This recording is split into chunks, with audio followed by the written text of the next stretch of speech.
నామంలో మీ అందరికీ నా వందనాలు. ఈరోజు ఆదివారం కదా, అందరు చర్చ్కి వెళ్ళారా? నేను కూడా చర్చ్కి వెళ్ళొచ్చాను.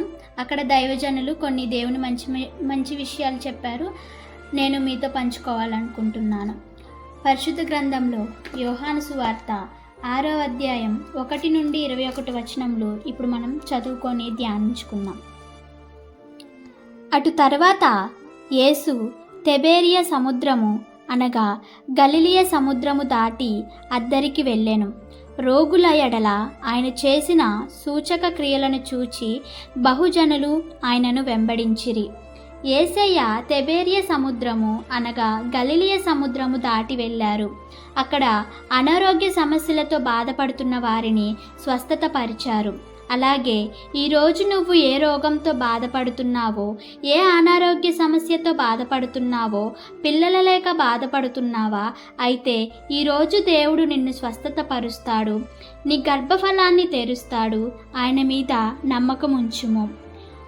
యేసు కొండ ఎక్కి అక్కడ తన శిష్యులతో కూడా కూర్చోండెను. అప్పుడు పాస్కా అని యూదుల పండుగ సమీపించెను.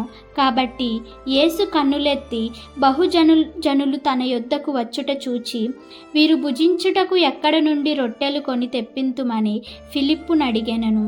కానీ ఏమి చేయునయుండెనో తానే ఎరిగియుండి అతనిని పరీక్షించుటకు అలాగా అడిగెను. దేవుణ్ణి వెంబడించిన వారిని దేవుడు చూసి కొండ మీద కూర్చోమన్నారు. కానీ వారు తినడానికి రొట్టెలు ఎక్కడి నుండి తీసుకురావాలని ఫిలిప్పును అడిగెను. కానీ దేవునికి ముందే అక్కడ ఏం జరగబోతుందో తెలుసు. తన శిష్యులను పరీక్షించుటకు ఏమి చేయాలని అడిగారు. అలాగే మనల్ని కూడా పరీక్షిస్తాడు. ఆయనకు తెలుసు మన జీవితంలో ఎప్పుడు కార్యం చేయాలో. కానీ మన విశ్వాసాన్ని పరీక్షిస్తాడు. మనం దేవుని మీద నమ్మకం కోల్పోకూడదు. పూర్తి విశ్వాసంతో మనల్ని మనం దేవునికి అప్పగించుకోవాలి. అందుకు ఫిలిప్పు, వారిలో ప్రతివాడును కొంచెము పుచ్చుకొనుటకైనను 200 దేనరములు రొట్టెలు చాలనని ఆయనతో చెప్పెను. ఆయన శిష్యులలో ఒకడు అనగా సీమోను పేతురు సహోదరుడైన ఆంద్రేయ ఇక్కడ ఉన్న ఒక చిన్నవాని యొద్ద 5 యువల రొట్టెలు 2 చిన్న చేపలు ఉన్నవి, కానీ ఇంతమందికి ఇవి ఏమాత్రమని ఆయనతో అనగా, యేసుప్రభు శిష్యుడైన ఆంద్రేయ గమనించాడు. ఒక పిల్లవాడి దగ్గర 5 రొట్టెలు 2 చేపలు ఉన్నాయని, కానీ అవి ఏమాత్రం అక్కడ ఉన్నవారికి సరిపోవు అని దేవునితో అన్నారు. ఇక్కడ మనం గమనించాల్సిన విషయం ఏమిటంటే, ఆ పిల్లవాడు ఆకలితో ఉంటాడని వాళ్ళమ్మ గ్రహించి తనకు 5 రొట్టెలు 2 చేపలు ఇచ్చి పంపించింది. ఏ విధంగా అయితే తల్లి ఆ పిల్లవాడి ఆకలి గ్రహించి 5 రొట్టెలు 2 చేపలు ఇచ్చిందో, దేవుని పిల్లలమైన మనకు దేవుని పైన సరైన సమయంలో మన అవసరాలను తీరుస్తాడని మనం నమ్మకంగా ఉండాలి. 10వ అధ్యాయము. యేసు జనులకు కూర్చుండబెట్టుడని చెప్పెను. ఆ చోట చాలా పచ్చికయుండెను గనుక లెక్కకు ఇంచుమించు 5,000 మంది పురుషులు కూర్చుండిరి. యేసు ఆ రొట్టెలు పట్టుకొని కృతజ్ఞతాస్తుతులు చెల్లించి కూర్చున్న వారికి వడ్డించెను.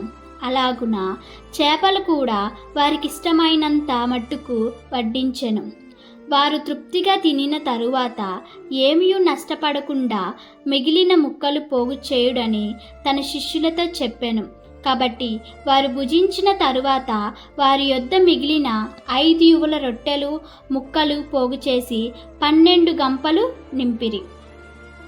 దేవుడు అక్కడ ఉన్న వారందరినీ కూర్చోమని ఆ పిల్లవాడి దగ్గర ఉన్న 5 రొట్టెలు 2 చేపలు తీసుకొని వాటిని పట్టుకొని కృతజ్ఞతాస్తుతులు చెల్లించి అందరికీ వడ్డించమని చెప్పారు. అక్కడ ఉన్న వారంతా తృప్తిగా తిన్న తర్వాత ఇంకా 12 గంపలు మిగిలాయి. ఏ విధంగా అయితే యేసయ్య కృతజ్ఞతాస్తుతులు చెల్లించి 5 రొట్టెలను 2 చేపలను 5,000 మందికి ఇచ్చాడో, మన జీవితంలో మనం చేసే ప్రతి పనిలో దేవునికి కృతజ్ఞతాస్తుతులు చెల్లించి చేసిన ఎడల ఆ కార్యం రెట్టింపుగా అభివృద్ధి పరుస్తాడు. 14వ అధ్యాయం వచనము. ఆ మనుష్యులు యేసు చేసిన సూచక క్రియను చూచి నిజముగా ఈ లోకమునకు రాబోవు ప్రవక్త ఈయనే అని చెప్పుకొనిరి. రాజుగా చేయుటకు వారు వచ్చి తన్ను బలవంతముగా పట్టుకుపోచున్నారని యేసు ఎరిగి మరలా కొండకు ఒంటరిగా వెళ్ళెను. అక్కడున్న ప్రజలంతా యేసు చేసిన అద్భుత కార్యాన్ని చూసి తానే రాబోవు ప్రవక్త అని చెప్పుకున్నారు. యేసయ్య అక్కడ నుండి ఒంటరిగా కొండవైపుకు వెళ్ళారు. ఎందుకనగా దేవుణ్ణి రాజుగా చేస్తారు అని దేవుడు ముందుగానే గ్రహించి ఒంటరిగా వెళ్ళారు. అయితే ఇక్కడ చూసుకుంటే మనం ఎన్నో రోజుల నుండి చర్చ్కి వెళ్తున్నాం, ప్రార్థన చేస్తున్నాం, దేవుని గురించి వింటున్నాం, కానీ మనం దేవుణ్ణి పూర్తిగా అంగీకరించడం లేదు. మన జీవితంలో దేవుడు ఎన్నో అద్భుత కార్యాలు చేశాడు, అయినా మనం దేవుణ్ణి నిజమైన రక్షకుడు అని అంగీకరించలేకపోతున్నాం. 16వ వచనము. సాయంకాలమైనప్పుడు ఆయన శిష్యులు సముద్రపు నొద్దకు వెళ్ళి దోణి ఎక్కి సముద్ర పుట్టదారినున్న కెపెర్నహుమునకు పోవుచుండిరి. అంతలో చీకటాయను, కానీ యేసు వారి యొద్దకు ఇంకనూ రాలేదు. అప్పుడు పెద్ద గాలి విసరగా సముద్రము పొంగుచుండెను. వారు ఇంచుమించు 2 కోసుల దూరము దోణెను నడిపించిన తరువాత యేసు సముద్రము మీద నడుచుచు తమ దోణి దగ్గరకు వచ్చుట చూచి భయపడిరి. అయితే ఆయన నేనే, భయపడుకుడి అని వారితో చెప్పెను. కనుక ఆయనను దోణి మీద ఎక్కించుకొనుటకు వారిష్టపడిరి. వెంటనే ఆ దోణె వారు వెళ్ళుచున్న ప్రదేశమునకు చేరెను. దేవుడు అక్కడి నుండి వెళ్ళిపోవడాన్ని శిష్యులు ఎవరు గమనించలేదు. దేవుణ్ణి వెతుకుతూ సాయంకాలానికి సముద్రానికి చేరారు. సముద్రంలో ఒక దోణి ఎక్కి కపెర్నహుమునకు వెళ్తున్నారు. కపెర్నహుమునకు ఎందుకు వెళ్తున్నారు? అక్కడ పేతురు యొక్క తండ్రి గారు ఉంటారు. దేవుడు అక్కడికి వెళ్ళారేమోనని శిష్యులందరూ బయలుదేరారు. అంతలో చీకటి పడింది, కానీ దేవుడు ఇంకా వారి దగ్గరకు రాలేదు. అప్పుడు పెద్ద గాలి విసరగా సముద్రమంతా పొంగుతోంది. పడవ అటు ఇటు ఊగుతోంది. కొంచెం దూరం వెళ్ళాక దేవుడు కనిపించాడు, కానీ శిష్యులు ఆయన్ని చూసి భయపడిరి.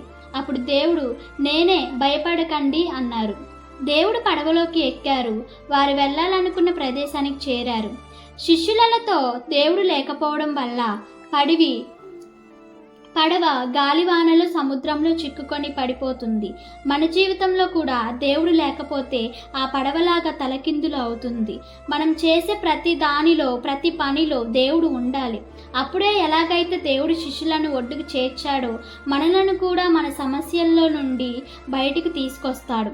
అక్కడ పేతురుకి పడవ ఎలా నడపాలో తెలుసు, ఎలా ఉండాలో తెలుసు.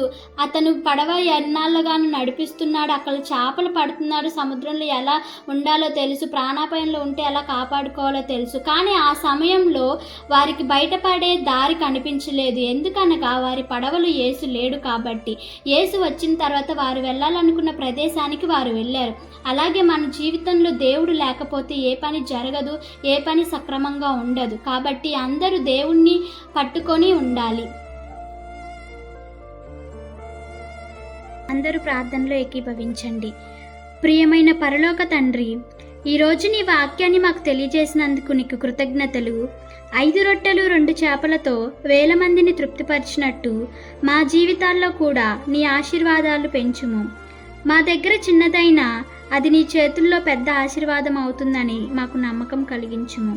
ప్రభువా, జీవితంలో అలలు, సమస్యలు వచ్చినప్పుడు శిష్యుల వలె మేము భయపడకుండా ఉండేలా మాకు విశ్వాసం ఇవ్వము. సముద్రంపై నడిచిన నీ శక్తిని గుర్తు చేసుకొని భయపడకుడి, నేనే ఉన్నాను అని నీ మాటలు ఎప్పుడు గుర్తుంచుకునేలా చేయుము. ప్రభువా, మనుషులు నిన్ను రాజుగా చేయాలని చూసినప్పుడు నీవు దేవుని చిత్తాన్ని మాత్రమే అనుసరించినట్లు మా జీవితాల్లో కూడా మా స్వంత కోరికలను కాకుండా నీ చిత్తం జరిగేలా మమ్మల్ని నడిపించుము. మా హృదయాలలో నీవే నిజమైన రాజుగా ఉండుము. మా జీవితాలు నీకు మహిమ కలిగించేలా మార్చుము. యేసుక్రీస్తు నామంలో ప్రార్థించుచున్నాము. ఆమెన్.